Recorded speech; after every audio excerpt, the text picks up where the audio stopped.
Why control works best when it feels like freedom. The most effective control never looks like control. It feels voluntary.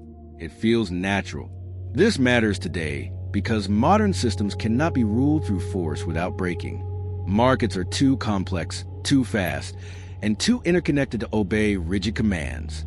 Yet behavior remains remarkably coordinated.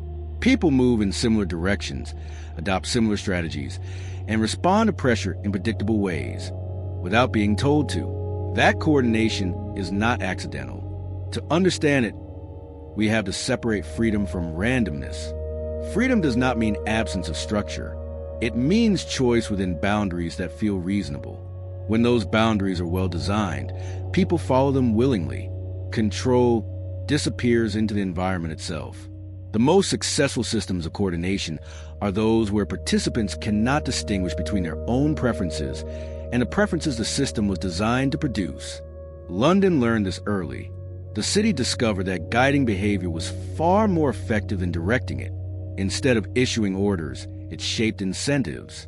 Instead of enforcing outcomes, it framed possibilities. Participants felt autonomous, even as their choices converged. At first, this approach emerged from necessity. Authority provoked resistance. Regulation triggered avoidance. But environments that rewarded certain behaviors quietly produced alignment. Markets adapted not because they were compelled, but because adaptation felt sensible. The discovery was pragmatic rather than theoretical. When the cost of compliance is invisible and the cost of deviation is clear, participants consistently choose compliance and experience it as freedom. This insight became the foundation of London's approach to market governance. This created a powerful illusion. People believed they were acting independently. Institutions believed they were competing freely. Yet behavior clustered in remarkably consistent patterns. Control was present, but invisible. The boundaries were there, but they felt like common sense rather than restriction. And once control feels like freedom, it no longer needs to defend itself. It simply persists. This kind of control works because it aligns incentives instead of opposing them. When people feel constrained, they push back. When they feel guided, they comply willingly.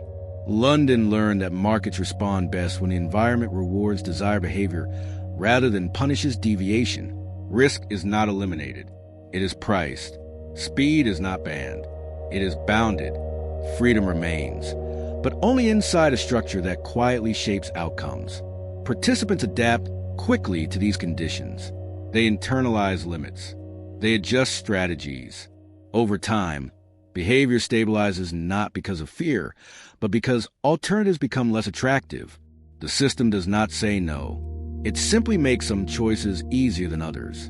The genius of this design is that participants experience the narrowing of options as clarity rather than restriction, interpreting the path of least resistance as the path of greatest wisdom.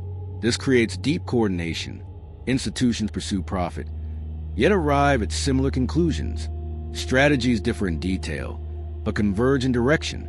Competition exists, but within shared assumptions. The market feels open, even as paths narrow subtly beneath the surface. London refined this approach through repetition. Each crisis revealed which incentives failed and which held.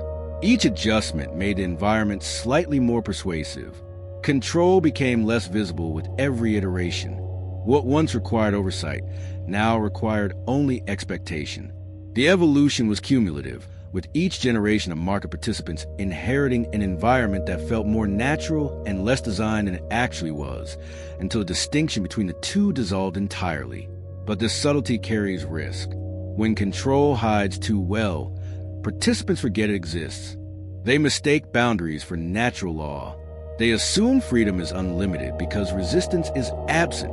And when they test those invisible edges, the response feels sudden and unfair. This is the tension at the heart of invisible control. It works best when unnoticed, but it must still be understood. Otherwise, the moment it asserts itself feels like betrayal rather than design. The conflict emerges when freedom begins to outgrow its boundaries. As long as incentives guide behavior gently, alignment feels natural.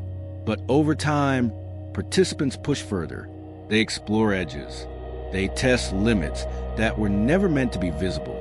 Innovation accelerates, risk stretches, and the structure that once guided behavior begins to feel permissive rather than protective. London has seen this cycle repeatedly. When freedom feels effortless, caution fades. Boundaries are treated as suggestions. Participants assume that if resistance hasn't appeared, it never will. Control, having worked invisibly for so long, is no longer respected. It is forgotten. The absence of friction is misinterpreted as the absence of limits, and the space between what is permitted and what is possible narrows until the two become confused. This is when instability forms. Strategies converge too tightly. Leverage builds quietly. Assumptions harden. Everyone believes they are acting freely, yet everyone is making the same bet. The environment that once encouraged healthy coordination now amplifies vulnerability. And when correction arrives, it feels abrupt. Limits that were always present suddenly assert themselves. Liquidity tightens. Rules bite. Incentives reverse. Participants experience this not as structure doing its job, but as freedom being revoked. The same invisible control that once felt empowering now feels restrictive. The sense of betrayal is proportional to the depth of the illusion, because those who believe most completely in their own freedom feel the reassertion of boundaries most acutely. This shift creates anger and confusion. Why now? Why here? Why us? The answer is simple but uncomfortable. Control never left. It was always there, but it was ignored until pressure forced it into view. London understands that this moment is inevitable. Freedom without friction invites excess. Control without visibility invites misunderstanding. The challenge is restoring balance without destroying trust. Too much force confirms suspicion. Too much subtlety delays correction.